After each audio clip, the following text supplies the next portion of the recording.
like Pennsylvania, Michigan, Wisconsin in 2020. If we're trying to look at lessons from this election, I think that's the big question.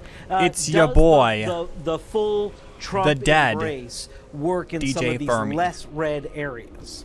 All right, stand by. We got a lot of ground to cover here. So I enjoyed, this was like very minor salt, but I enjoyed the salt because they set this up as a major litmus test for Trump, and it blew up in their face. Real quick, let me go back to that. Fucking druids, man. You know, because it's one thing if the night before 9/11 the president says 7/11. I would argue that at least it's I could see why they would report it. Okay, now if they took it out of context, if he's referring to the fire department, then that's completely dishonest. But if they dug up a video of 2 years ago to be like, hey guys, look what the president said one time, he misspoke. Are you fucking kidding me? That's ridiculous. All right, let's go to, excuse the sound word. Dynamic report. All right, let's go back to this. I was down there, and I watched our police and our firemen down on 7/11, down at the World Trade Center right after it came down, and I saw the greatest people I've ever seen in action. Yeah, so that's Donald Trump. It wasn't 7/11. Maybe it's just a slip of the tongue, I guess. Who knows? But the worst claim there, rather than just calling it 7/11, it's not a place to go get an energy drink. It was, you know, the most horrific. Okay, so yeah, they pulled that. So they were like, let's find some bullshit about Trump that we can criticize him over, and it was the 7/11 comment from Buffalo, New York, 2 years ago. Fuck you! What a bunch of assholes.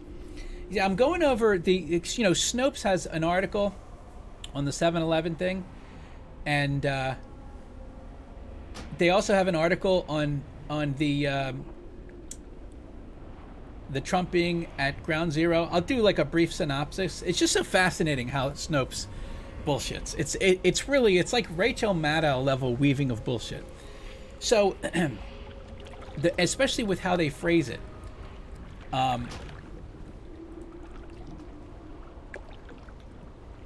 Donald Trump mentioned 7/11 rather than 9/11 when referring to the September 11th terrorist attacks. They mark it as true, and then they give arguments for both sides. I think both sides make reasonable arguments. It could be either.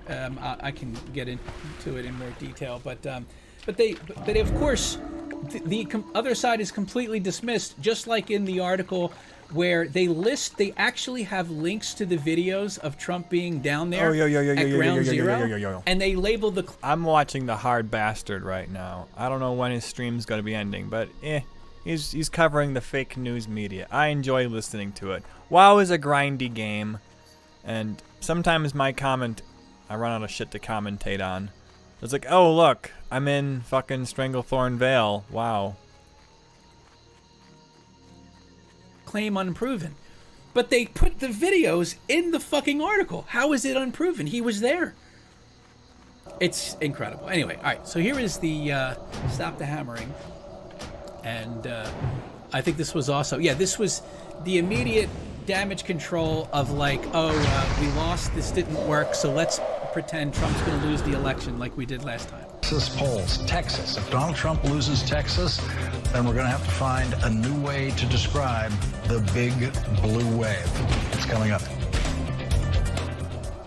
There are several new polls out today, all with bad news for Donald Trump. An ABC Washington Post poll finds that only 38% of Americans approve of the job President Trump is doing. That's down 6 points. I'm sure this Washington Post poll is completely accurate. Nothing to see here. Points in that poll since July. A new CNN poll puts the Trump approval rating at 39%. That's the lowest. CNN, another completely credible outlet. Trump approval rating has fallen in that poll since the government shut down in January. That poll also found that 60% of Americans do not think President Trump deserves to be reelected, with only 36% saying that he does deserve to be reelected.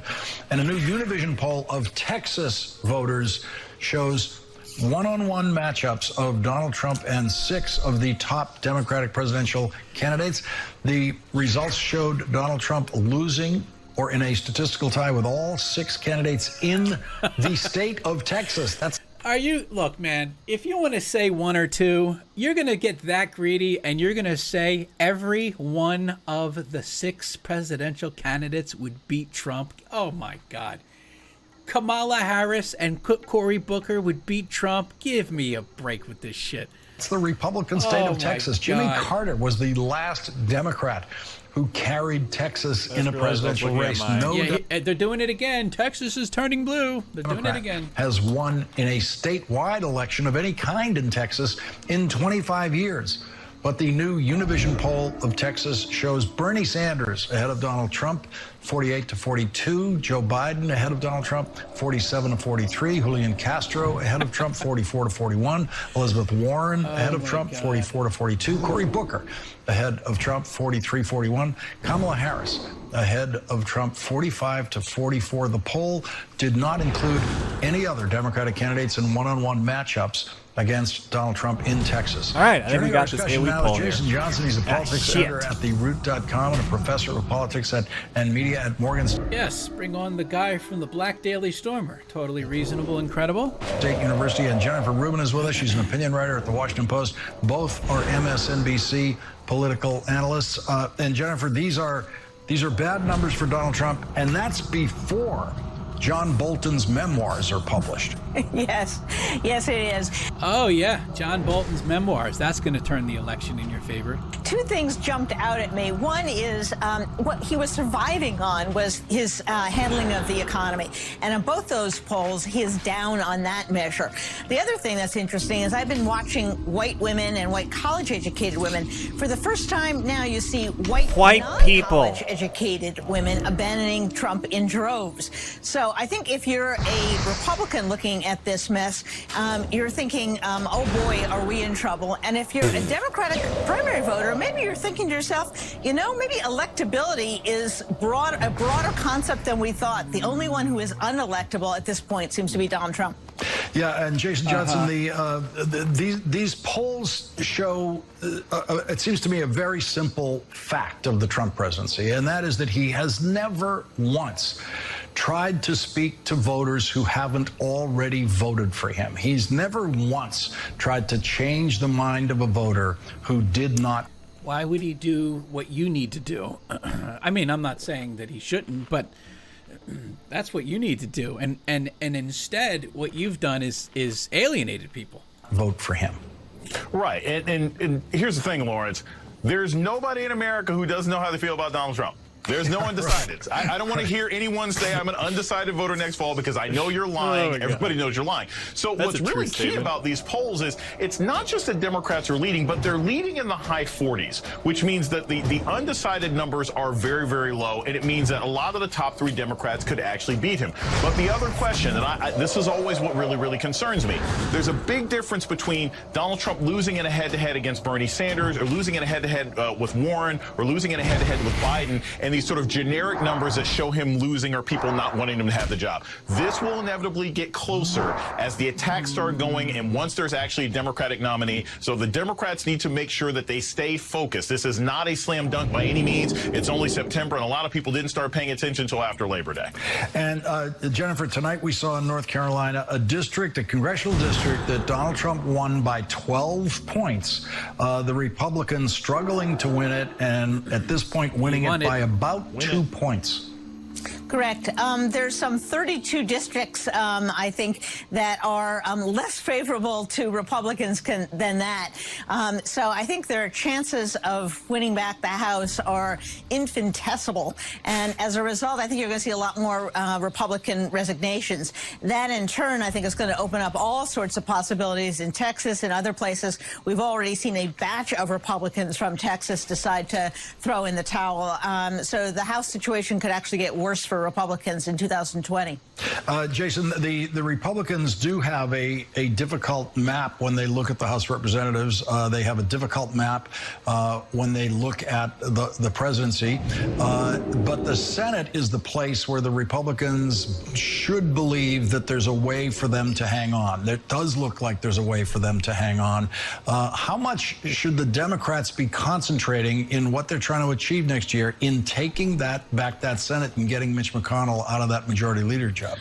ground zero should be Georgia. Look, you essentially have two seats. You can go after Purdue, and there's an open seat because Isaacson has just said he's not running next year. The Democrats need to spend as much time and money as they can in that state. With the amount of attention that's been paid to voter fraud and voter suppression, it's now going to be much harder for Brian Kemp, the governor, to suppress votes there. And bullshit. That is a great opportunity for them. That's the Stacey Abrams "I was robbed" bullshit narrative.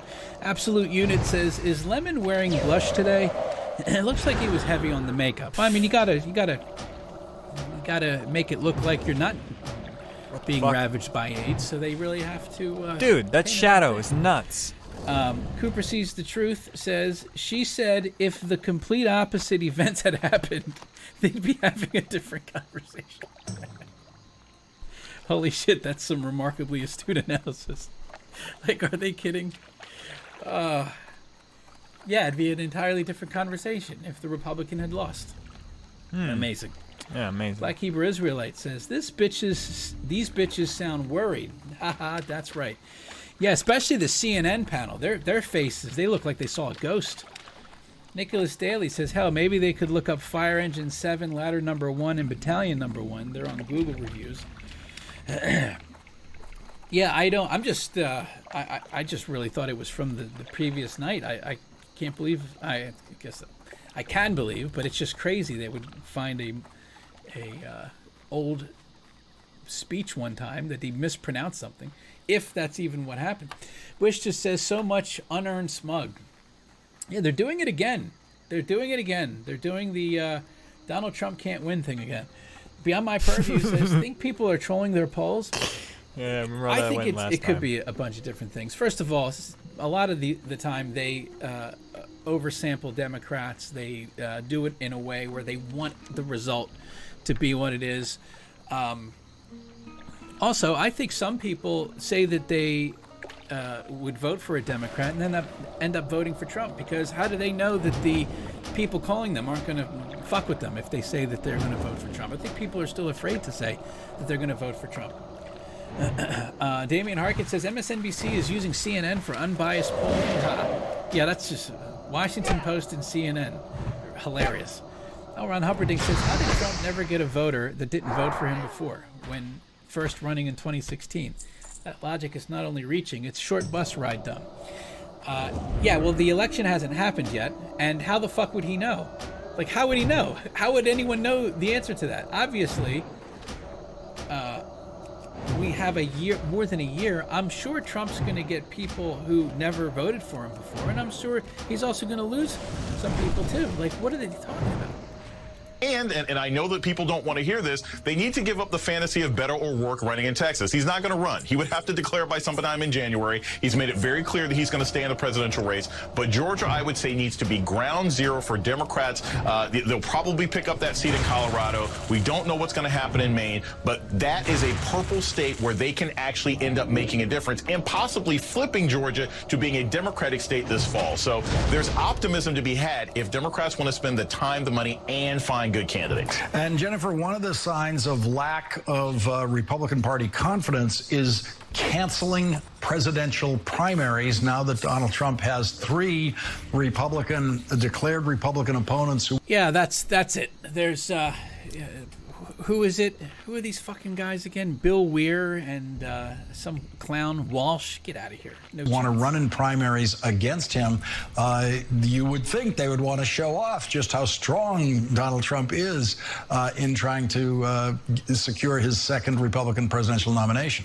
Even Vladimir Putin holds elections. So, I mean, I really find it hard to believe that he's at once so powerful and so dominant, and on the other hand, doesn't want to run against either of these, or actually there are 3 of them now, candidates out there. So I think it's bad for a couple reasons. One of the ways you get information on voters and pump up turnout in the general election is by getting them all excited during the primary run. They're throwing that opportunity away. they're essentially saying, well, we don't know who all these other people might be in the state, but we're just Yeah, gonna she wants to help the Republicans. Yeah, of course. go back to the lists that we had in 2016. That's ridiculous. At the same time, there's going to be this Democratic primary where no one knows how it's going to come out, or if they say they do, they really don't. And it's going to be excitement, and it's going to pump up those numbers. I would also say to what Jason said, that the other state to keep an eye on is Arizona. That was also a state in which a Democrat won last time. You have the husband of Gabby Giffords, who is running for the McSally seat. And that is another state where you see the creepy, crawly diminishment of the Republican advantage there. So keep an eye on Arizona, too. Yeah, and there's already polls showing Mark Kelly ahead of McSally in Arizona. We'll be watching that one. Jennifer Rubin, Jason Johnson, thank you both for joining us. Circle like this. We're I'm thinking of hold them. cinema. Freeze them in place. L. Ron Humperdinck said, did Darky first line say ground zero on 9/11? Technically, I believe the segment was on 9/10, but it's pretty close. Okay, this is, more damage reports. Trump's sickening response to hurricane victims. This is amazing. Donald Trump was asked recently at Chopper Talk about the Bahamas and the plight of the people there. And I want to give you an idea of how seriously he takes it, and as we've been alluding to, based on the nature of the people there in this clip. You know, we're recovering from the hurricane also. Florida did get hit, not as hard as we anticipated. And you look at Georgia, you look at South Carolina, North Carolina, we have to be very careful. Everybody needs totally proper documentation because the Bahamas had some tremendous problems with people going to the Bahamas that weren't supposed to be there. I don't want to allow people that weren't supposed to be in the Bahamas to come into the United States. Oh, God. Including some very bad people and very bad gang members and some very, very bad drug dealers. So we are going to be very, very strong in that. Let me just explain. Large sections, believe it or not, of the Bahamas were not hit. And what we're doing is bringing the people to those sections of the Bahamas that have not been hit. So in less than a minute, he said 3 awful things. So yeah, like you don't want to let drug dealers in? Who wouldn't want to let drug dealers and criminals into the country? Why wouldn't you want them? Let everyone in. Just open the gates, let everyone in. What an offensive monster. Wants to make sure people are vetted before they come into the country? How dare he? What does he think, he's the president of the United States and that we have borders? One is, hey, we were hit too, even though Florida did much better than it was expected. So who cares what happens to them? You know, my mom lives on Pompano Beach, like it's right in the hurricane lane, and they're fine, okay? They'll recover. I think they have to replace their dock. They're going to be okay. They're not dying in the streets. A dock. I'm stunned. Your parents are rich. I never could have told. I could never tell. I can. Second, we need extreme vetting because these people are all terrible gang members and criminals. He didn't call all of them that, but you seem to be saying that it's unacceptable to have any sort of vetting. That's an amazing thing. Yeah, Drug dealers. I wonder why that's what his response is in this particular. There's no one deals drugs. And it's before not even a real color thing. slur. Like when they said kidnapping wasn't happening and Trump made it up and got it from a movie. Their case. And then 3, what was the... What happened here? Is this done?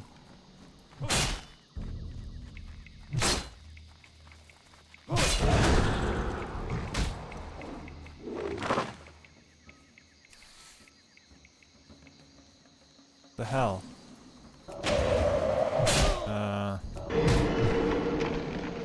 Oh.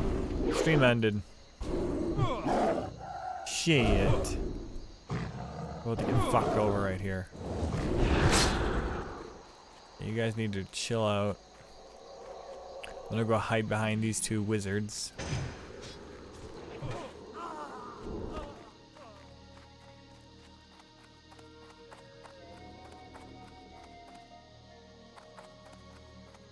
Okay, am I safe yet? Good. Go just chill out.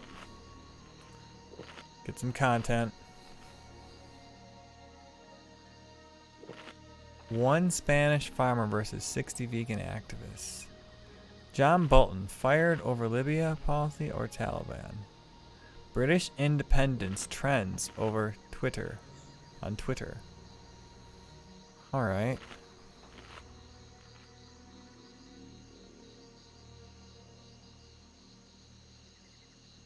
Who's got a better, Sargon's got a better like ratio.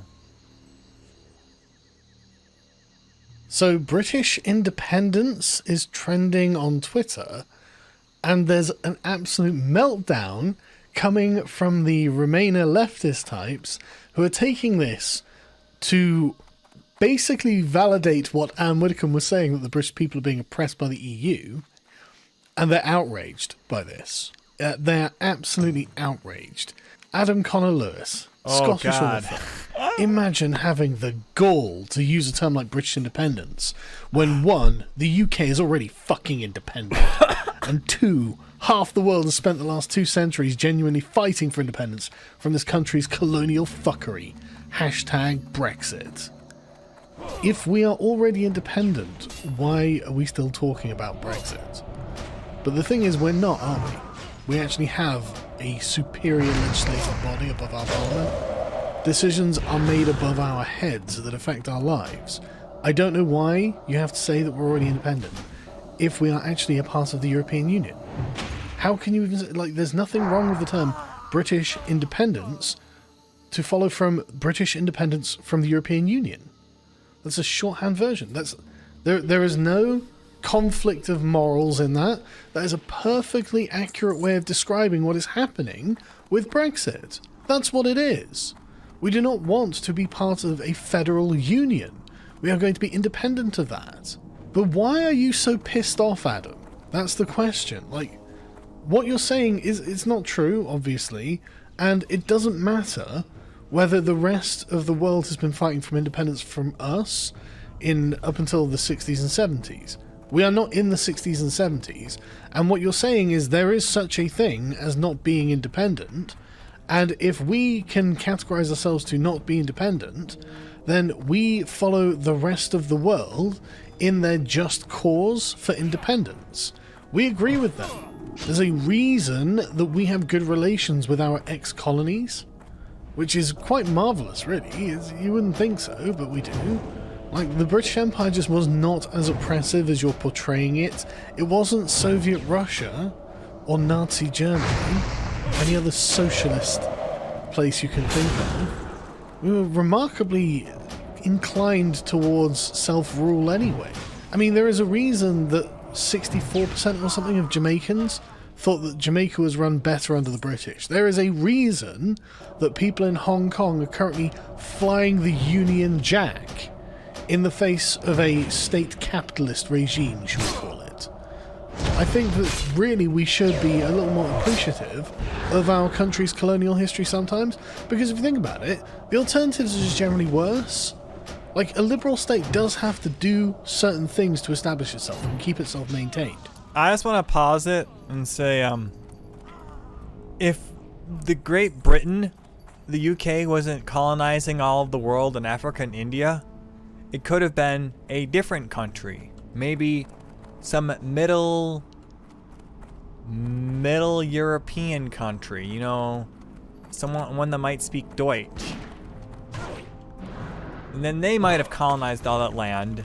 And then if a war that occupied a war that occupied a world happened, then, especially if there was a second one and it had all that colonized land, maybe things would have been differently. But hey, that's my take. In the face of other things. And so yeah, you can say, well, this oppression, that, you know, there are definitely instances of oppression. But compared to what? That's the thing. Compared to what? Compared to the eternal regime of the Aztecs killing people to make sure the sun rises? The rule of the emperors or Tsars? I mean, compared to what? Because I don't know whether you've noticed, but everyone was conquering everyone, man. Like, fucking everyone was at it. And they loved it. It was something they trained for their whole lives. Entire empires with... I mean, the history of humanity is the history of empire, okay? That's the easiest way to do it. The idea of, like, independent nation states that respect each other's sovereignty, that's pretty new. It's a stupid and eternally recursive argument, and pointless, and just leaves us all feeling guilty about every nation's history. I'm not going to do it. Dr. Jennifer Cassidy, who's an Irish politics lecturer at the University of Oxford. Wow, I'm sure she doesn't have a chip on her shoulder about the British Empire. When did the Irish ever mention it? Hey guys, how's it going?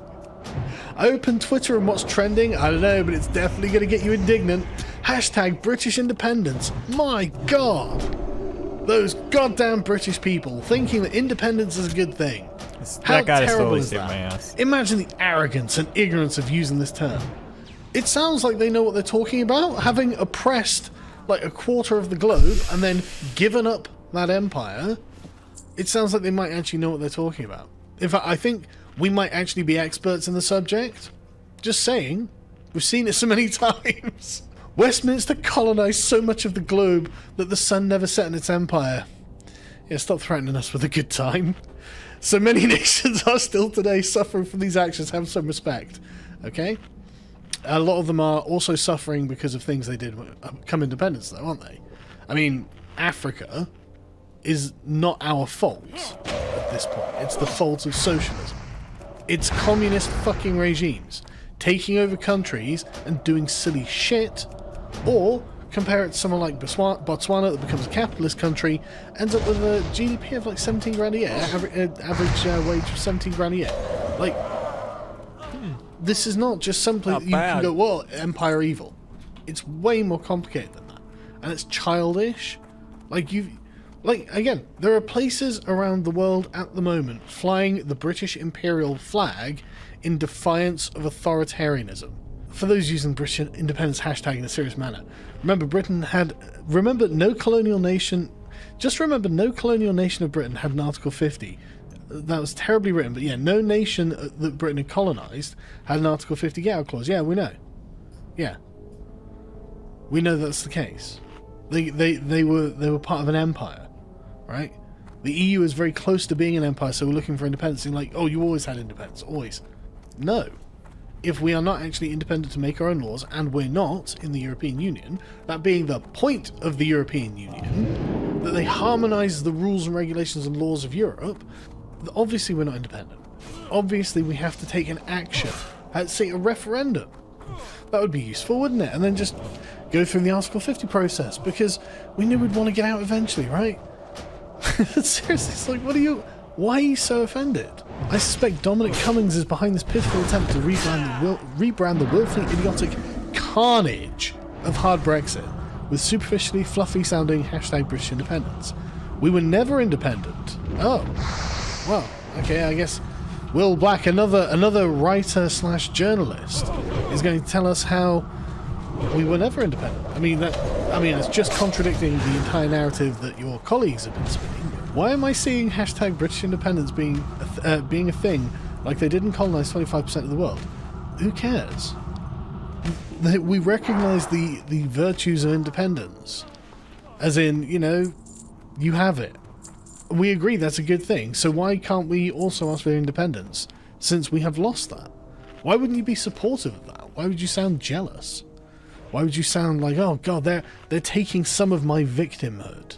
If you're going to use a ridiculous hashtag like British independence, then this article might be a good starting point. A list of countries that have gained independence from the United Kingdom. So we all agree that independence is a good thing, and that it is something we can define, it's something that can happen, and I think that we can categorise Britain as not independent of the European Union, so we can ask for independence as well.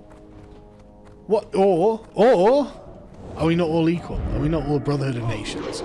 Are we not all of the same common humanity? Is there something different and special about the Irish? I don't think there is there? I don't think you've thought this through very well, and I don't think you want to kind of make it sound like there is. So how about we agree that Britain should become independent of the European Union because the majority of the British voting public voted for it? Seems perfectly fair to me, but you're getting upset about this, and I'm really curious as to why. And I just want to say the statistics are still in for the Brexiteer side. 54% of people support Boris's Brexit pledge of leaving no later than October 31st. Enough. That would be enough on its own. But other ones should be delayed for another 3 months till January. 49% disagree with that. 29% agree. Like, no, people just want this over, man. Just end this nonsense. If we have to frame it like British independence from the European Union, which it is, then let's do it that way. What's wrong with that? Can you not see how we're being treated? Like, I can't believe. And, like, I don't think... We surely didn't treat India this badly when they left.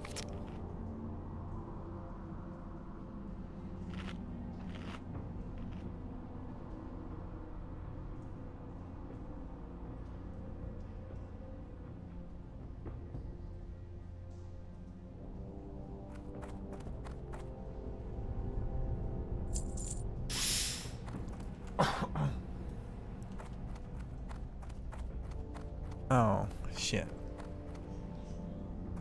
Curzon's head. Sub-Chief slain.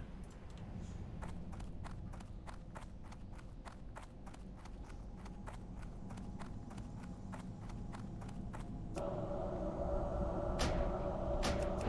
shit, I gotta fight my way out of here now. These things are gonna start spawning on top of me.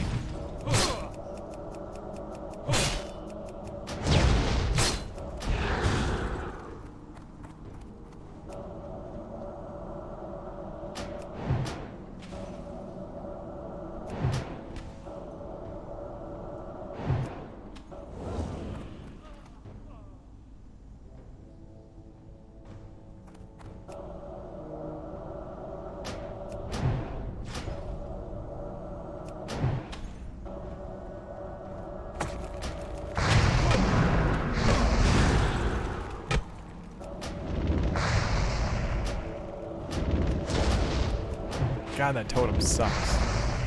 Should have started wanding.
Ooh.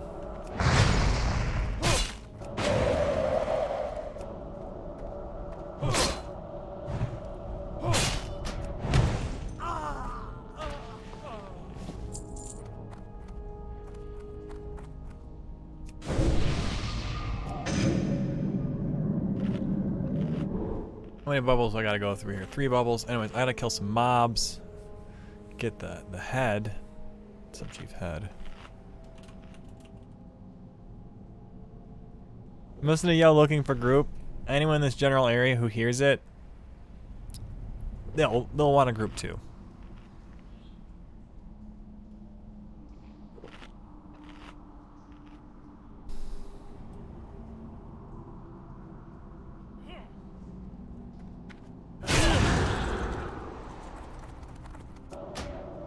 And this patrol, they're not messing around here.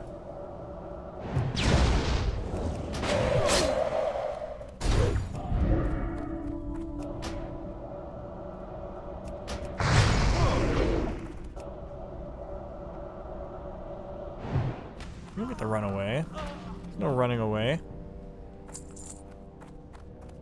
I'm just getting spammed by my auctions expiring.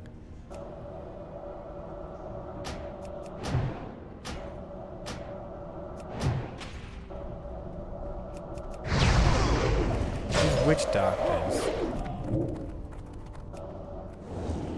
I can AoE them too. Let's try doing that. We'll try AoEing both these witch doctors and elites.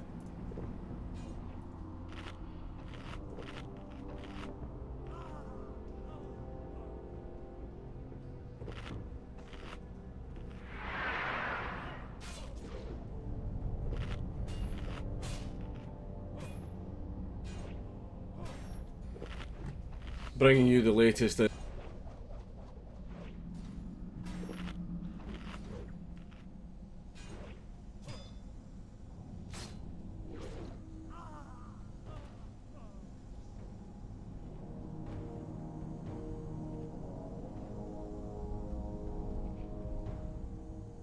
I spoke about this story on my live stream channel. Shame on you for missing it. Yeah, I do have a live stream channel. Please subscribe to it. Link is in the description. But there have been recent developments. New things have arrived, have been unearthed in this case, which makes me want to talk about this a little bit more at length. You see, 60 plus, according to the article, 60 plus vegan activists decided it's a good idea to go on a man's property in Spain in order to kidnap some bunnies. Now, apparently I'm supposed to emphasize with the vegans who were BTFO'd by the farmer there. But it's kind of difficult. It's kind of difficult to do that because I emphasize more with the right of people to own property and to defend their property against foreign invaders. But not only that, like, the story is really funny when you consider that there were 60 plus vegans versus one farmer.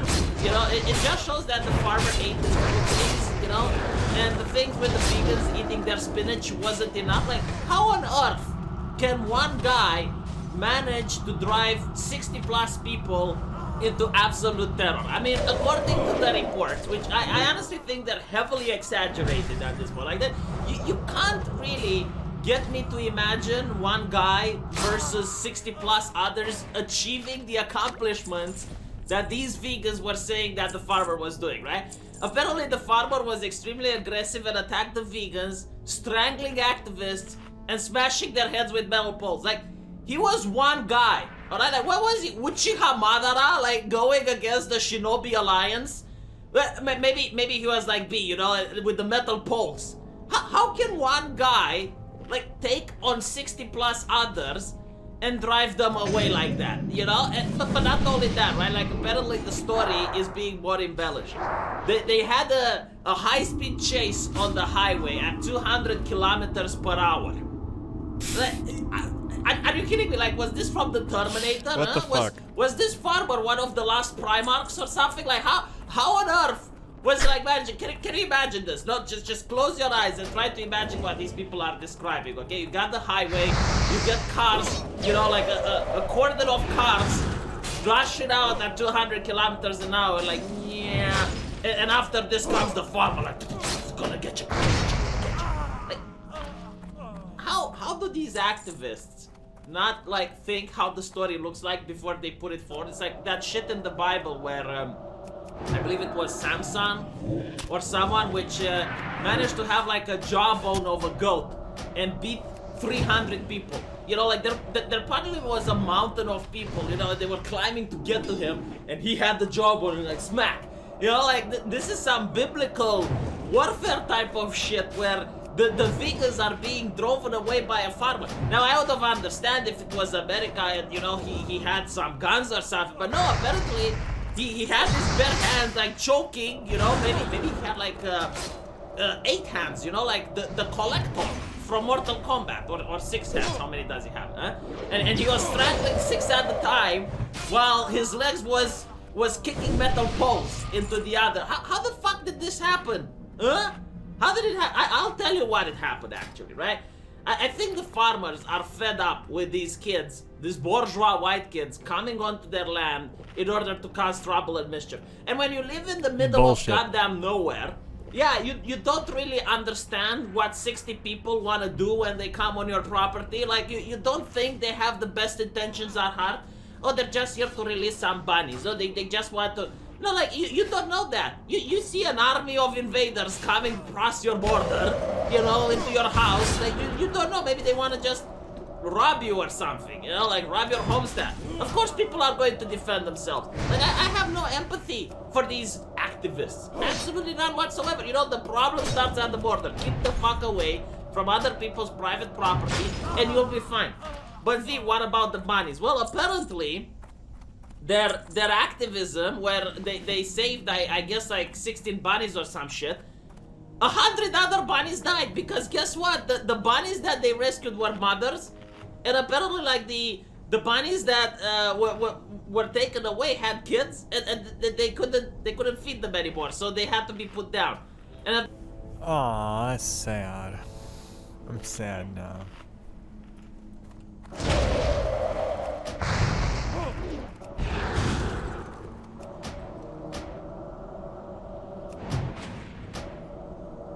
History of depression and suffered a recent personal bereavement following the death of a pet.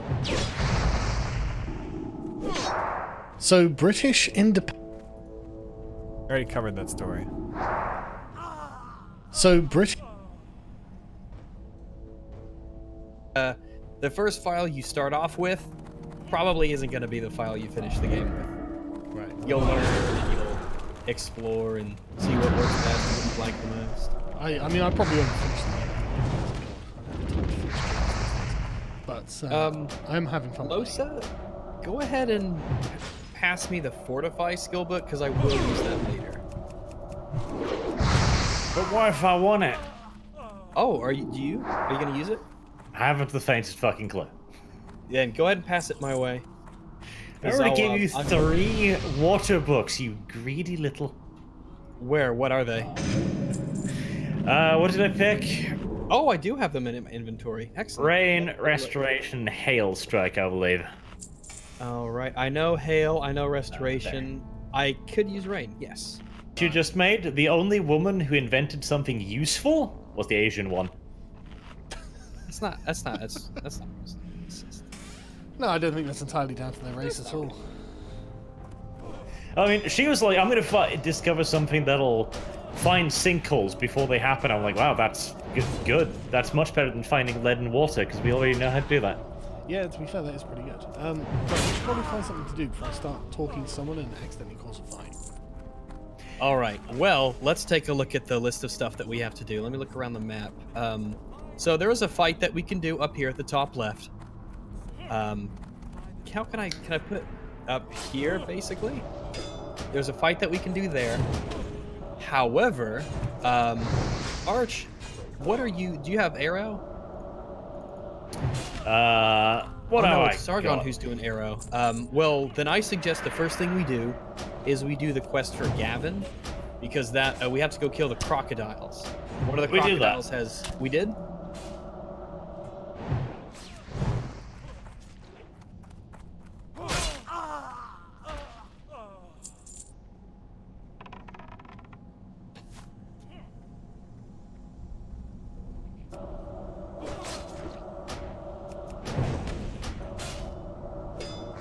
It has been a very bad past couple of months for the New York Times. You know, they had a bunch of their staff members outed as being really offensive and posting anti-Semitic things, or it was like one guy, and then they published this story about how Trump supporters are coming after him, and then everyone slammed the New York Times saying, dude, it's called journalism, and yes, people can investigate you guys same as anybody else. And now this. The New York Times actually tweeted out praise of Mao Zedong. What? It was hilarious. Nightmarishly, New York Times deletes tweet downplaying Mao Zedong's murder of 45 million people.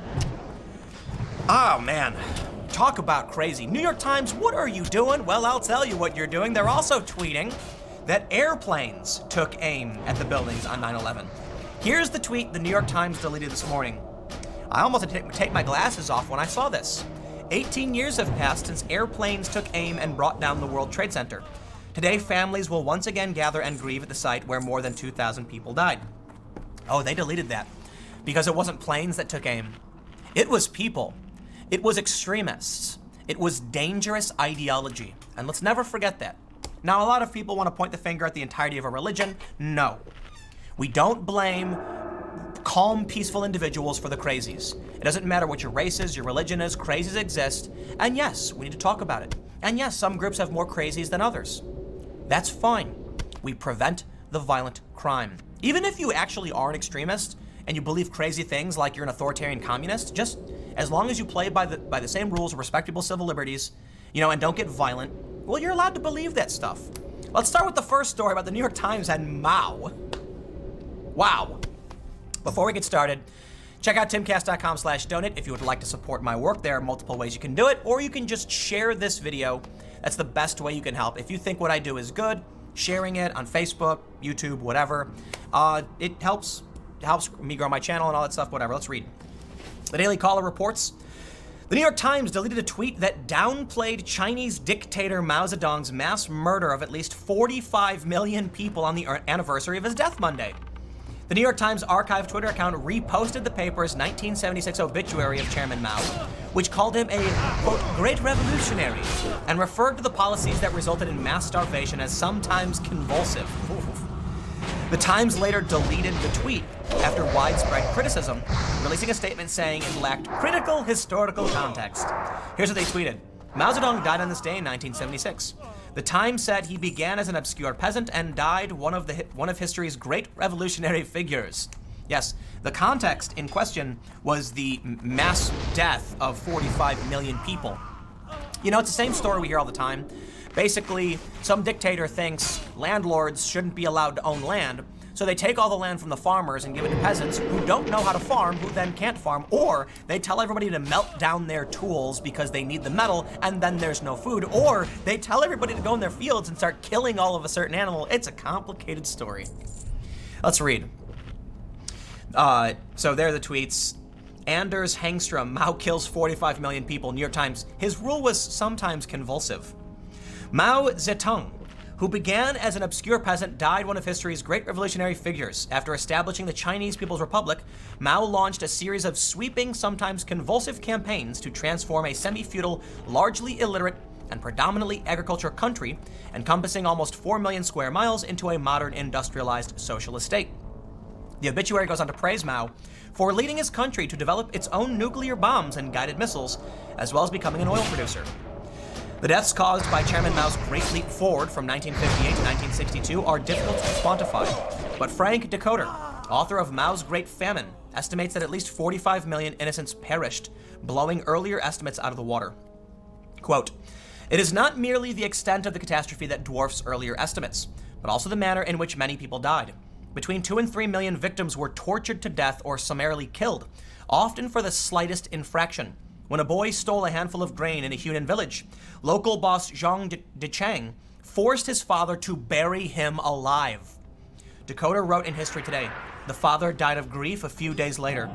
The case of Wang Ziyu was reported to the central leadership.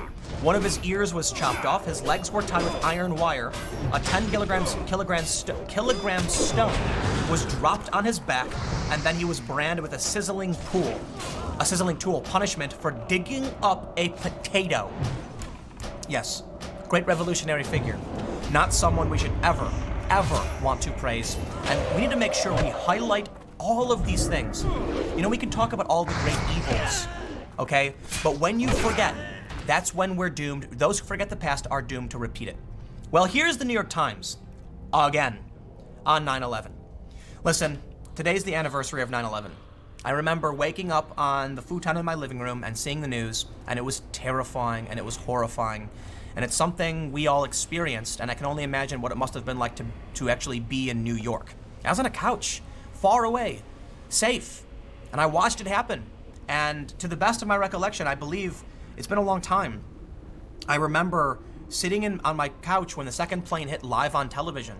My friends were listening to Mancow's Morning Madhouse, and they thought it was all a joke, laughing in the car until a few minutes passed and they were like, this guy's not joking, man. One of the most horrific days in our history, period. 3,000 people. And all of the horrifying things that came after it, war, death, and so much more. And the New York Times blamed the airplanes. Okay, let's read. 18 years to the day radical Islamic terrorists killed 2,977 innocents on American soil. The New York Times posted an inaccurate tweet that earned the left-leaning out a flood of criticism and prompted a quick deletion and correction. It was radical Islamic terrorists from several different countries who received special, who were, I don't want to get super complicated on what happened, on which countries did what, because it is complicated, but Saudi Arabia, Egypt, Afghanistan. 18 years have passed since airplanes took aim and brought down the World Trade Center. Today, families will once again gather and grieve at the site where more than 2,000 people died.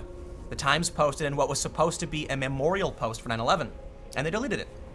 It was quickly pointed out to the Times that airplanes were not responsible for taking the lives of nearly 3,000, a great deal more than 2,000, in a twit, and the knee to the far left.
Today, more than half the world's poorest people live in sub-Saharan Africa.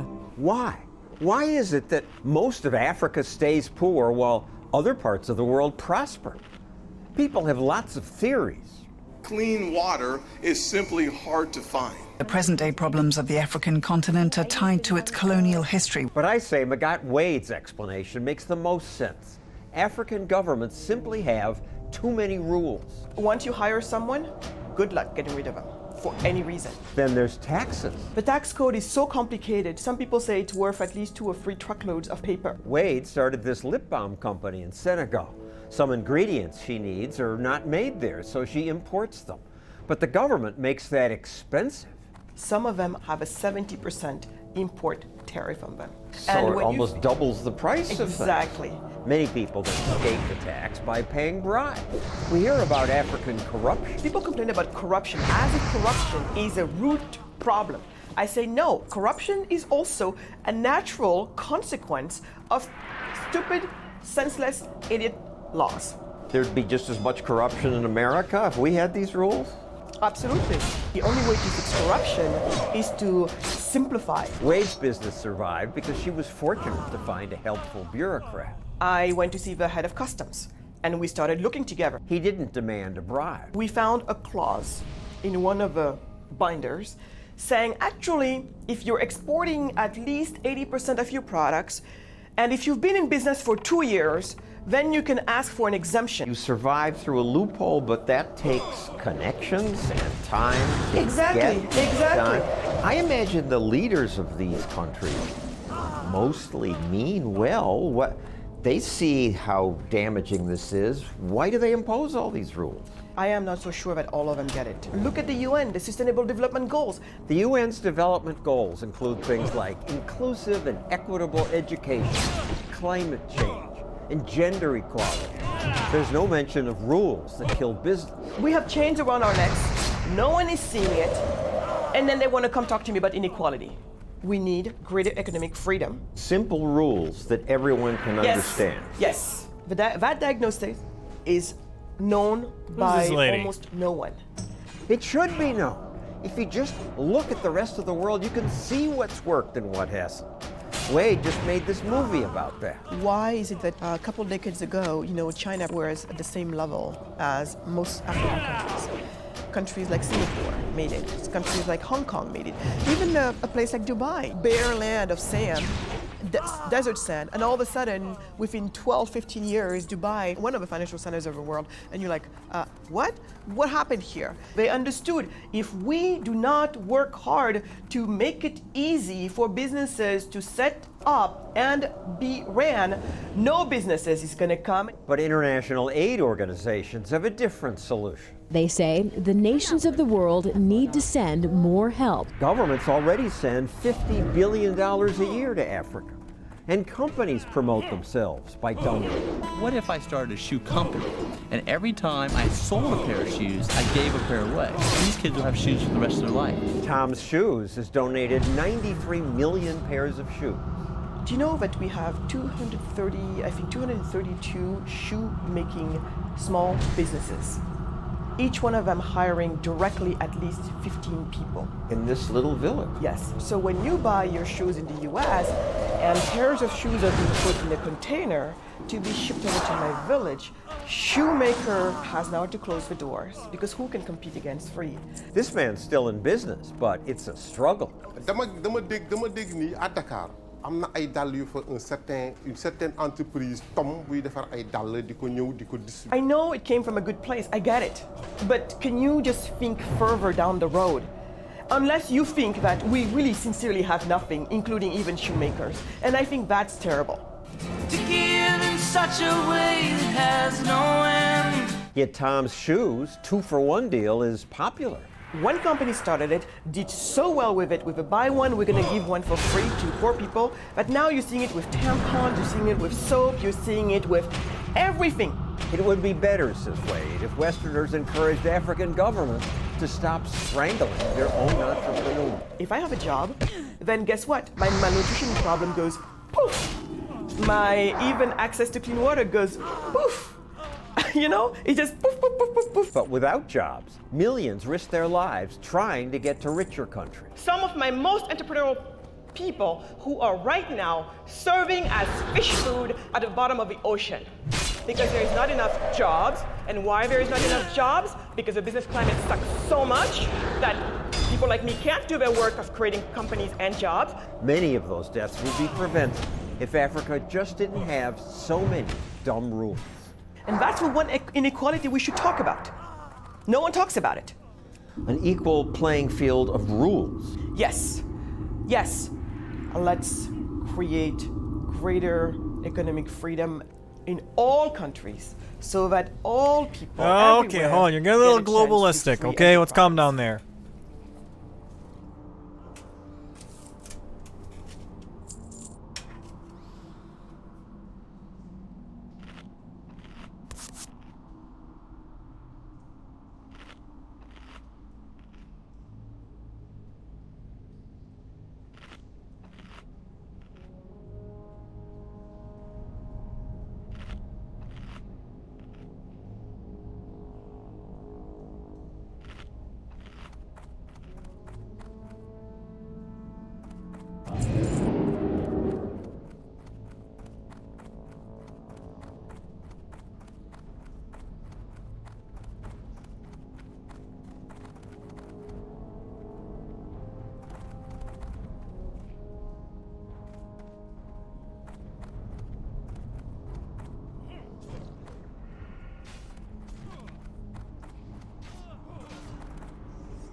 I didn't realize my health was so low.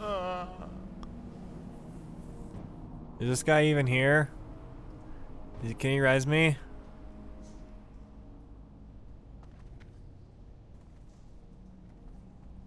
Bro. Can you help me out?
It tells you what you do as a jury, and it tells you what a judge can do. And you don't have to listen to that judge. The jury is the one with the power, not the judge. But the judge, he is so corrupt. Right. He's going to tell you what he wants you to do. Oh, yeah. It's a very disgusting system. Very, very disgusting system. Oh, I agree. I absolutely agree with you. The system is very unfair and is not... It's not good.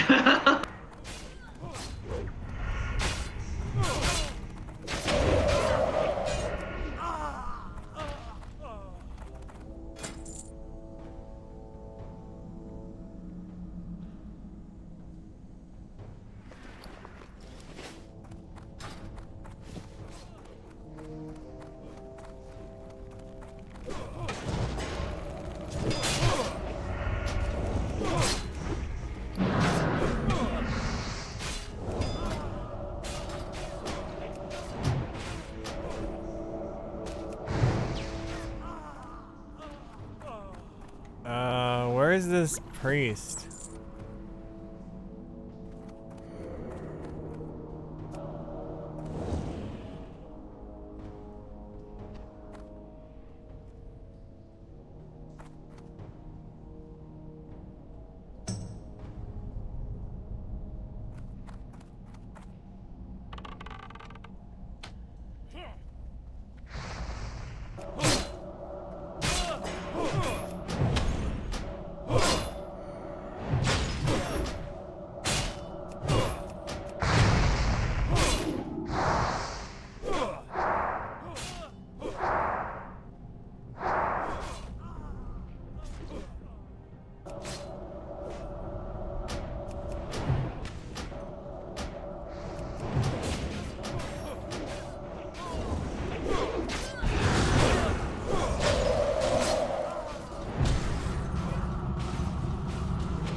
back.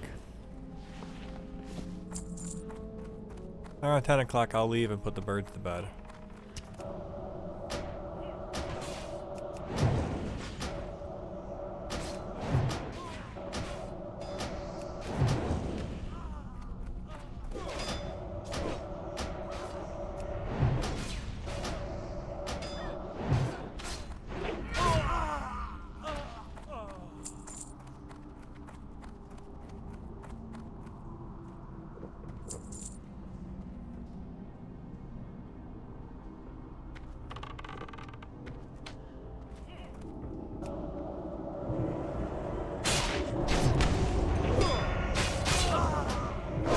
Very nice, very fast death.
Okay.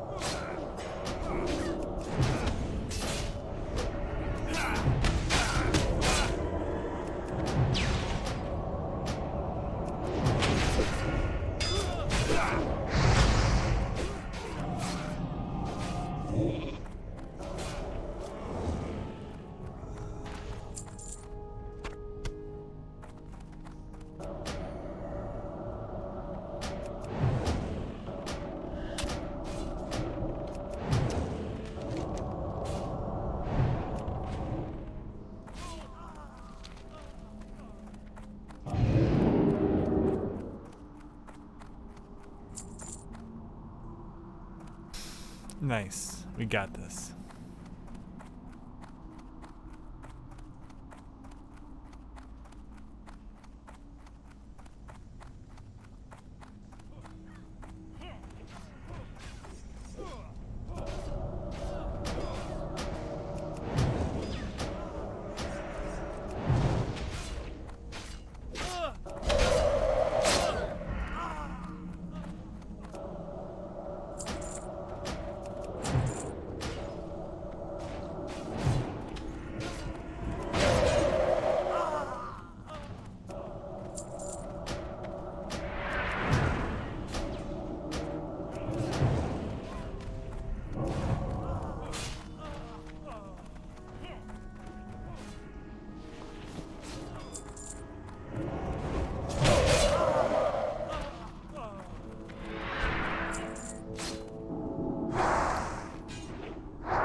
That inventory, am I right?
Rose.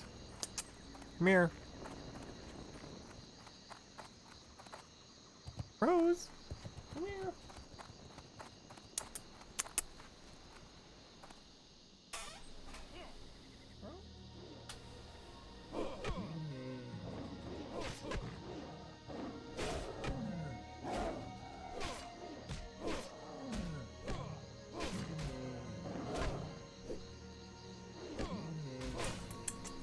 Rose.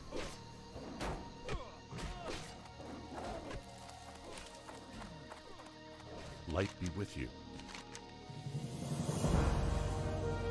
Be careful. Woo! Level 37, yo.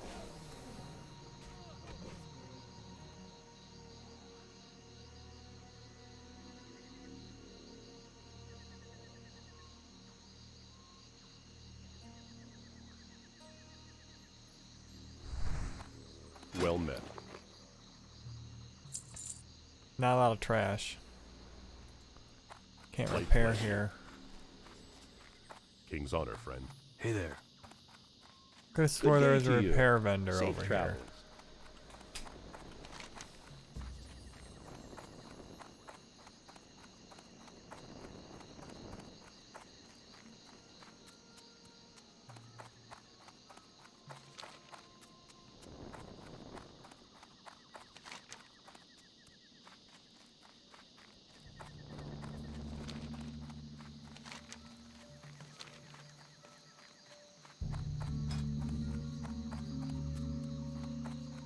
I missed a level 37 mage.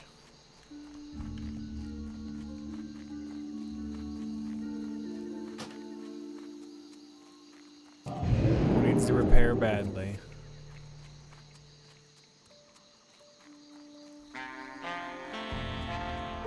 Alternatives are sort of areas where everyone who got pushed off, everyone who has been censored or banned or whatever, congregates. And because of that, they lack the attraction of what we could call your primary players.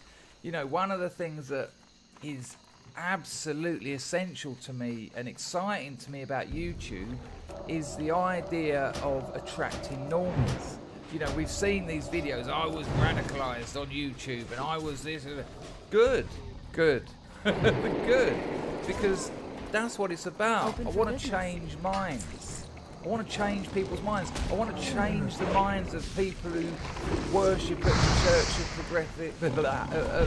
Progressive Orthodoxy. I want those people to stray, to wander into my videos and people like me. And to have their ideas questioned, like mine were when I was a fucking communist. And then when something like BitChute happens, I go there and it's, I don't get the feeling, I don't get the impression, should I say, that normies are hanging around on BitChute. Oh yeah, I'll give this one a watch. You need something? Because it's not really the case. And I've No, said before, that's the problem. That's why I'm not excited about it. That's why blah, blah, blah, blah, blah, blah. And I've changed my mind. Absolutely changed my mind. And it didn't take a lot. It just took some very basic thinking. Because it's easy. Because I talk about BitChute in my videos. I refer to them. I refer to what's going on there. I refer to other videos on there. I talk about BitChute. Alright, time for the bird to go to bed. And so if normies can wander into my videos on YouTube and wander into other people's videos on YouTube, there's plenty of them, and hear them talking about BitChute, and know that they've got videos on BitChute that have been banned on YouTube or that have been put in limited state or got a community guideline strike, all that fucking nonsense, then there's no reason why the people who might wander into us on YouTube won't hear that, see in the description, link my BitChute account, bing, and pop over there. Simple, obvious, really. I made a mistake. It was ignorant. It was naive. Wasn't thoroughly considered. And what done it for me was I found out the other day that Mr. Metaker, internet royalty, you know, just absolutely worshipped and adored by a large proportion of the YouTube community, has abandoned YouTube altogether. he's only uploading on BitChute now, if I've got it right. And when I heard that, my first thought was, well, it's alright for him because he's got shitloads of subscribers. He's got shitloads of loyal fans who will follow him over there. And that's kind of true. I went over there, his videos are getting thousands upon tens of thousands of views. But Dan, the iconoclast, is uploading on BitChute now. But he's uploading some content only on BitChute. And I'm sure other people are going to do it. And I'm thinking I'll probably do it. And, excuse me, I was, where did I see the link? I can't even remember. Excuse me. Good God, it's a bit early here. I can't remember how I found out, but there was a link somewhere. I mean, that says, oh, how did I even find out about that? Of a new series of videos from Metaker. I never know it. Metaker? Mr. Metaker. A new series of videos on furries, and he's made content about these degenerate bastards for years. I mean, they're an unpleasant group of people. And he's doing a new series on furries on BitChute. So I thought...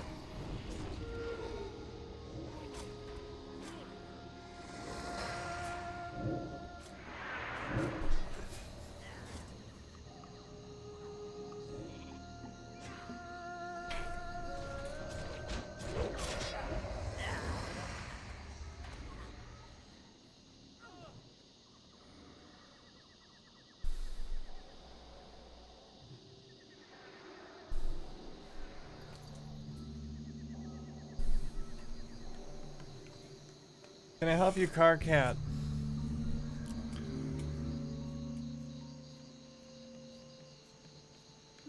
Oh. Oh.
I was just hanging out.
a son together, but we can't allow it like a giant business in a very short period of time. But we can't allow people to get sick, and we can't have our youth be so affected. And I'm hearing it, and that's how the First Lady got involved. She's got a son together that is a beautiful young man, and she feels very, very strongly about it. She's seen it. We're both reading it. A lot of people are reading it. But people are dying with vaping.